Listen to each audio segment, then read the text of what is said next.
Alfred Hitchcock said that film creation is based on an exact science of audience reactions. But what he could have warned us about was the industrial scale use of such an understanding.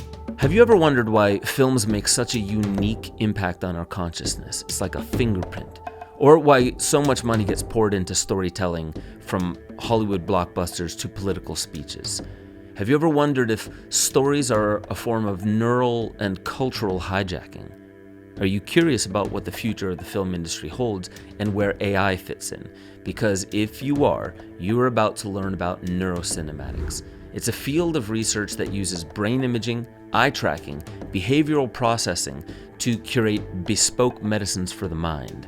You don't know what bespoke medicines are? Don't worry, I'll tell you about that too. But you have to look at it. Audience reactions are becoming an exact science.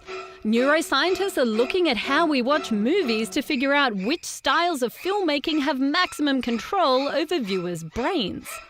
It's popularly being called Neurocinema. A follow-up study compared the participants' brain activity watching The Good, the Bad and the Ugly to watching other things, like an episode of Alfred Hitchcock Presents, an episode of Curb Your Enthusiasm, and a real-life 10-minute unedited shot of a New York City park. The researchers again used the similarity of the participants' brain activity as a measure of how engaging the scenes were. They found the Hitchcock episode evoked similar brain activity across all viewers in over 65% of the cortex, the outer layer of the brain. Similar activity was seen in 45% of the cortex for The Good, the Bad and the Ugly, but only 18% for Curb Your Enthusiasm and 5% for the real-life New York City park. The study shows that Hitchcock could orchestrate the responses of different brain regions in a timely fashion across all viewers. But soon we could see the audience sitting in the director's seat. It's been suggested films of the future will be so interactive that they will respond to your brain activity while you're watching them, so they can be the most engaging. It's like the ultimate choose-your-own-adventure that could end up being the true definition of a horror film. Neurocinema is such a fascinating topic to me as a filmmaker. I've always known that film is a technology itself. It's a mental audio-visual technology to transport the audience member into the simulated reality known as a story, in which you, the author, if you're the one making the film and you have an audience that's watching your film, and the execution of the actors and editors are in complete control of the audience's neurochemistry and their neural activity. If the story lands, the story has to work. Now, Alfred Hitchcock said, like I said in the beginning, film creation is based on an exact science of audience reactions. If you study the audience reactions, you can augment whatever art piece it is to try and get the reaction that you wanted. This goes for editing, this goes for directing, this goes for just the nuance of how you set up the shots and where you aim the camera. Neurocinema is a field that's being studied and employed now beyond directors like Alfred Hitchcock. It's in the hands of nation states and supremely wealthy private groups, large institutions. They understand that if they can study the audience's reactions, they can understand their expectations, they can fulfill it in some way, which wouldn't be a terrible thing if we weren't in a world that seemed to care so little about the end user and so much about profiteering at all costs. But I'm not sending a warning out to all of you.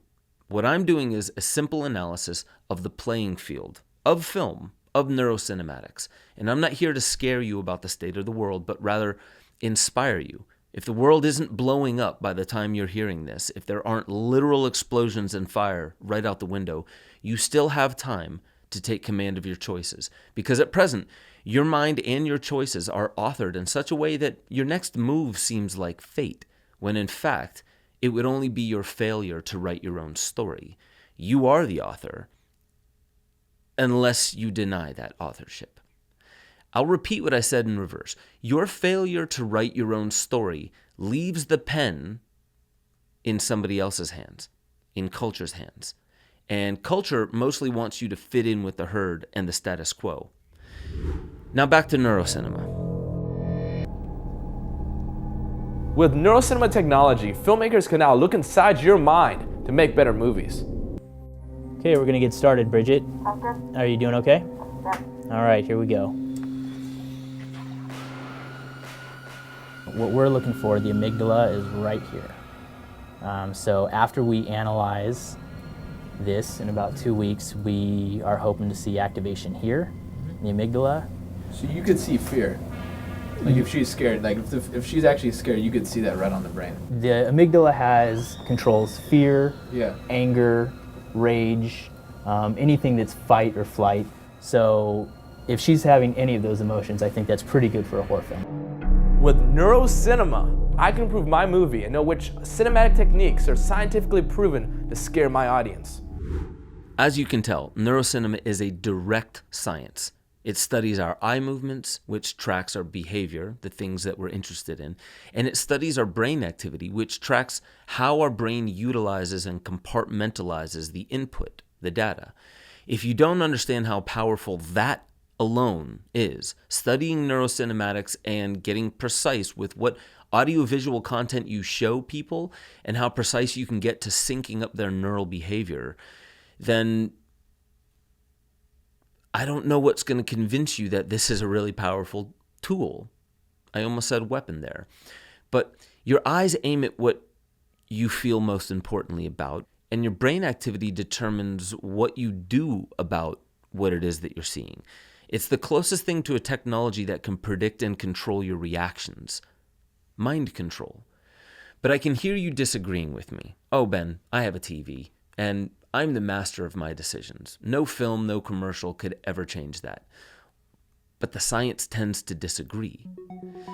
What you're looking at right now is proof that almost everyone's eyes track the same spots on screen and their neurology lights up in very predictable ways. If you can enter messaging into those two predictable domains, then congratulations, you're already well on your way to becoming a propagandist or an artist. So this is actually exactly why I made an online film course. It hasn't launched yet, but it's called The Soul of Filmmaking. And it teaches people the fundamentals of storytelling and filmmaking. People are addicted to thinking the only potential of storytelling is to coerce people with hidden calls to action, and that's not true. We need more artists that understand the potentials and dangers of storytelling, but to tell these stories in a way that's tethered to the soul. That's why I call it the soul of filmmaking. Now, I want you to take a look at some of these studies from Neil deGrasse Tyson podcast that talks not just about what neurocinematics is tracking, but even when you watch fake violence, how it does the same thing to your brain that watching, let's say, a mass casualty on TV would do to you. Some neuroimaging studies which look at what happens in people's brains when they're watching violent videos, let's say a riot or somebody getting beating up, and they compare it to when they're viewing a natural scene.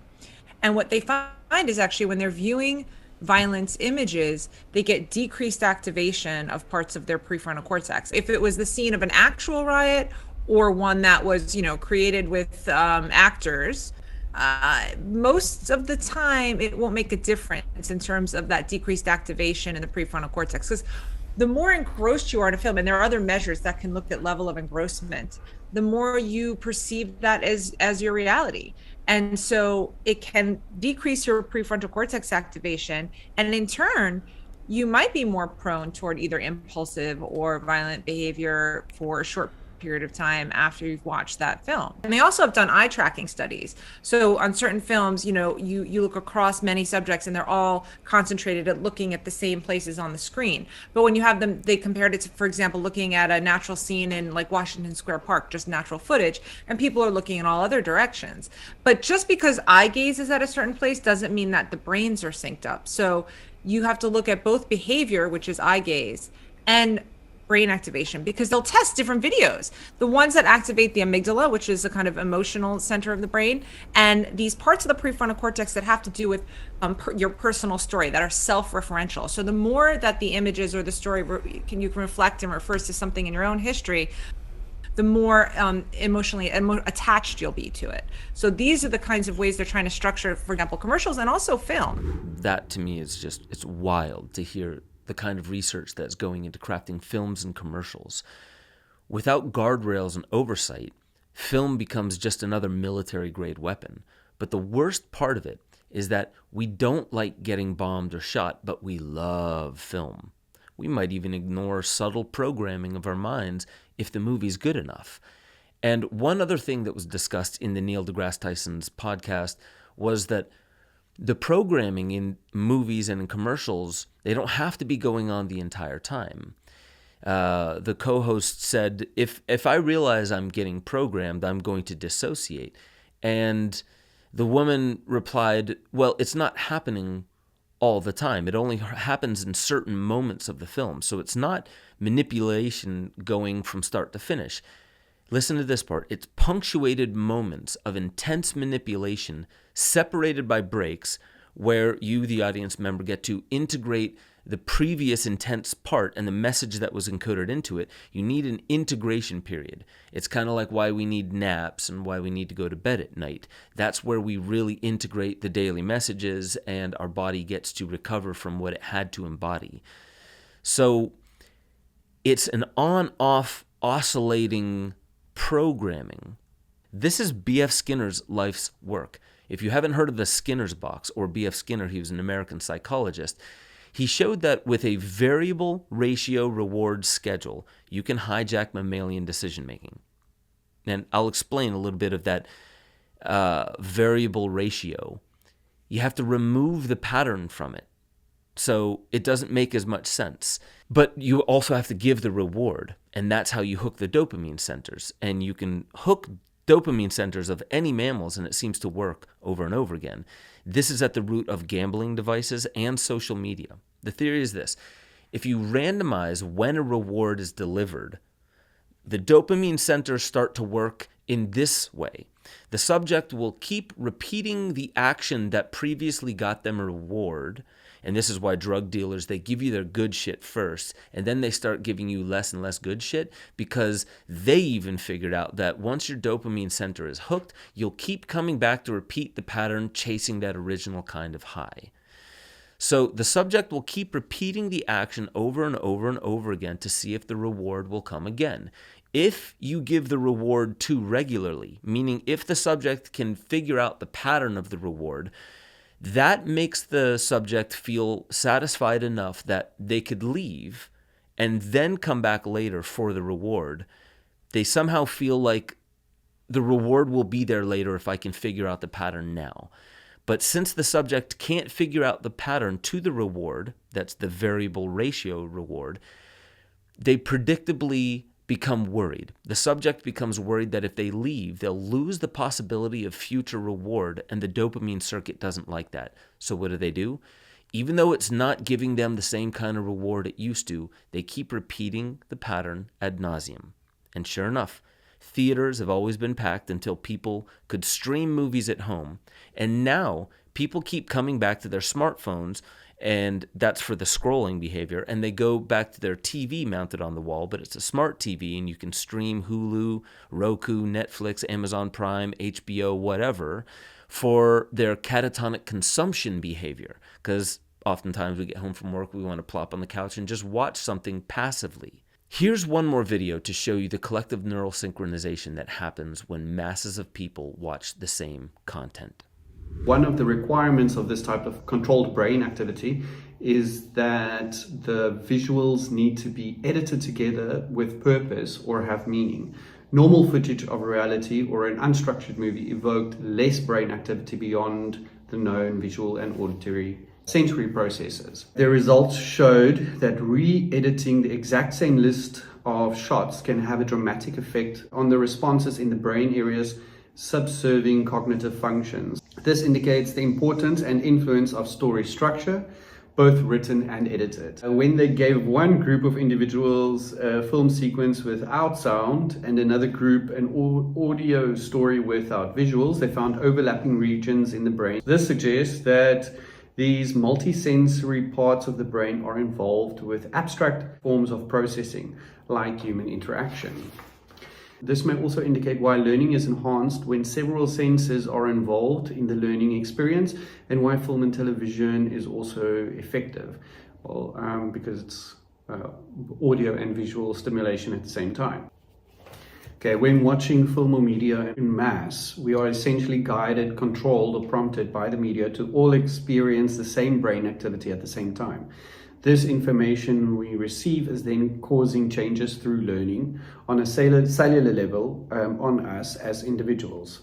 Since we are all repeatedly exposed to the same mass media, same time sequence brain activity and information, from the start till the end of our lives, it makes sense to say that mass media can prompt our brains to create similar neural circuits containing similar information over the course of our lives.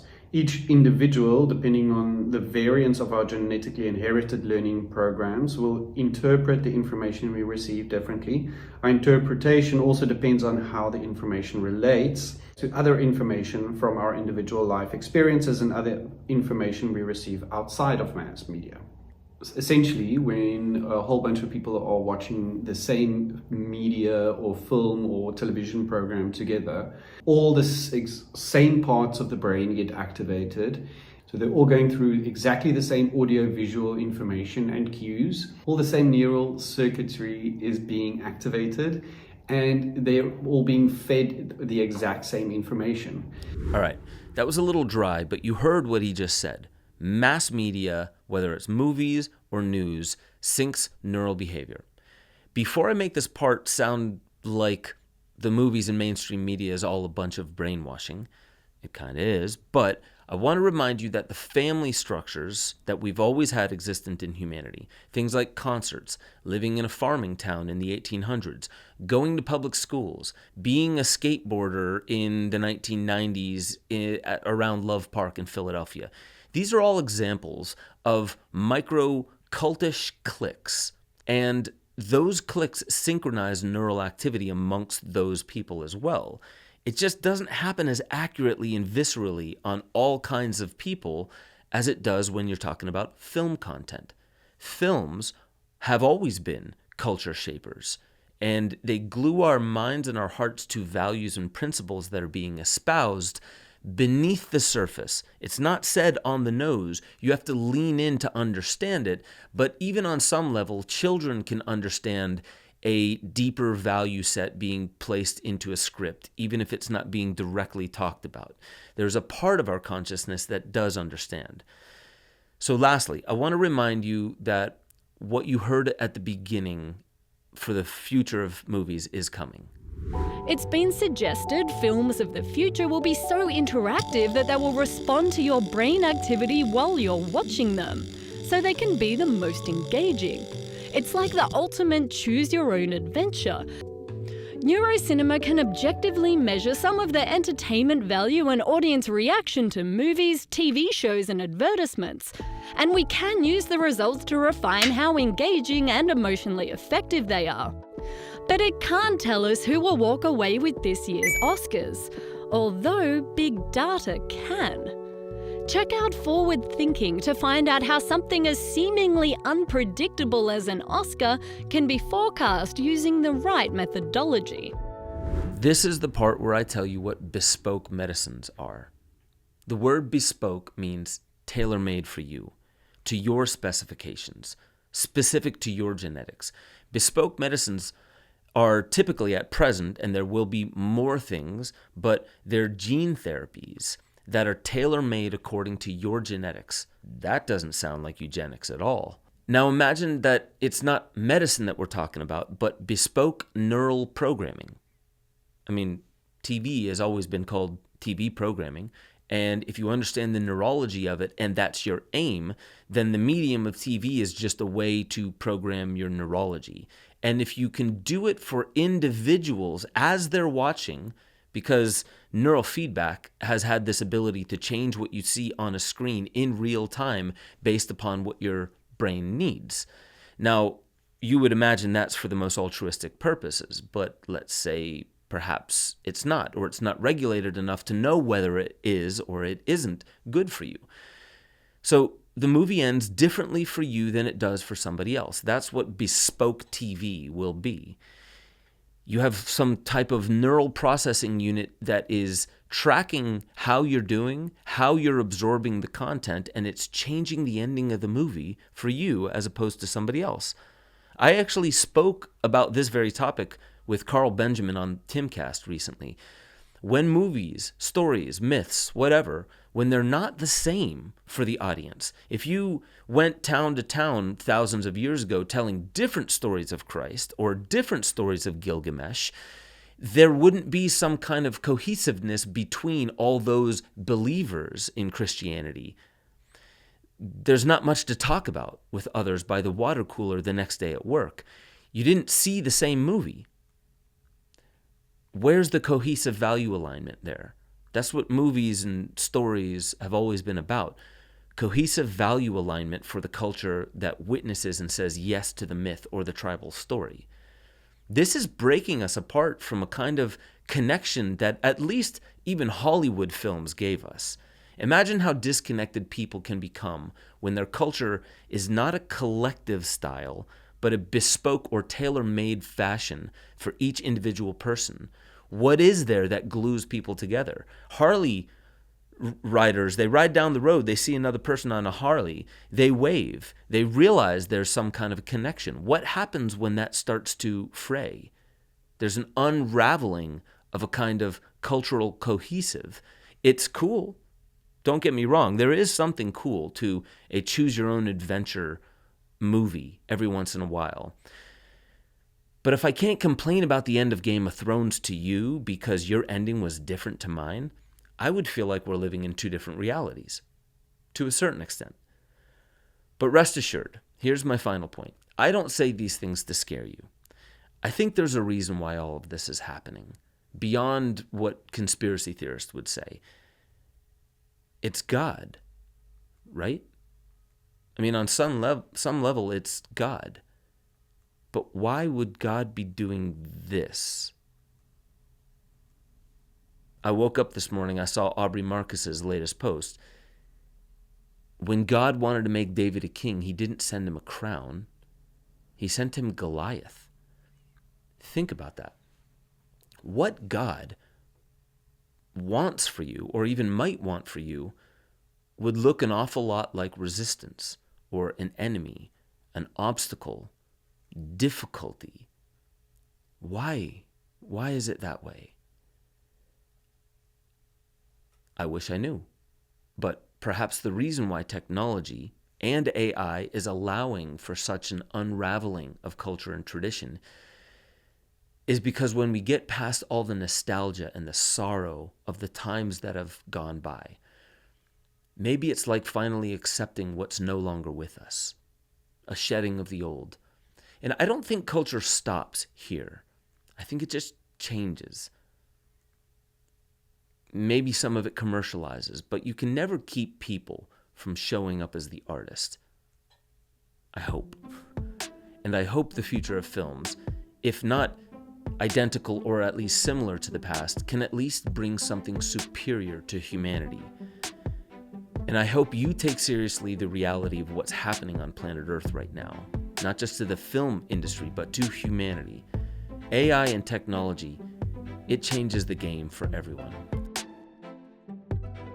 But here's my final warning. If you don't start authoring your own life, you're literally handing the pen to strangers in a dog-eat-dog environment. Good luck. And keep making art. I'll catch y'all next time on The Deeper Dives.